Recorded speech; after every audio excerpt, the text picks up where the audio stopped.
Welcome back. A battle is brewing over brick sidewalks in Newburyport. Yeah, so residents are clashing over a proposal that would actually roll back a rule that exclusively requires brick for repairs. NBC 10's Mary Marcos has this story.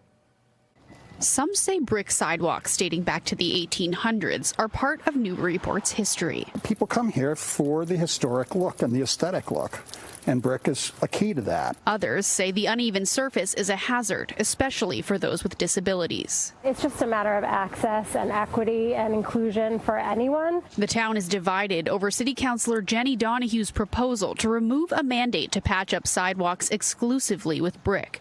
Donahue grew up in Newburyport with a progression of vision loss. This has been on the radar for my whole life. Public Works officials say it's easier for bigger cities like Cambridge or Boston's Beacon Hill to maintain brick sidewalks. It's a job that Newburyport often has to contract out. Bricks themselves, think of it like Legos. With a concrete sidewalk similar to what's here in front of us, it's a one-piece construction, whereas bricks, you have multiple interlocking pieces. The proposal would allow the sidewalks to be fixed with cheaper materials like dye-stamped concrete. There are a lot more financially sound options. But some are worried without the bricks, the town will lose its quintessential charm. It's absurd. It's a denial of our heritage.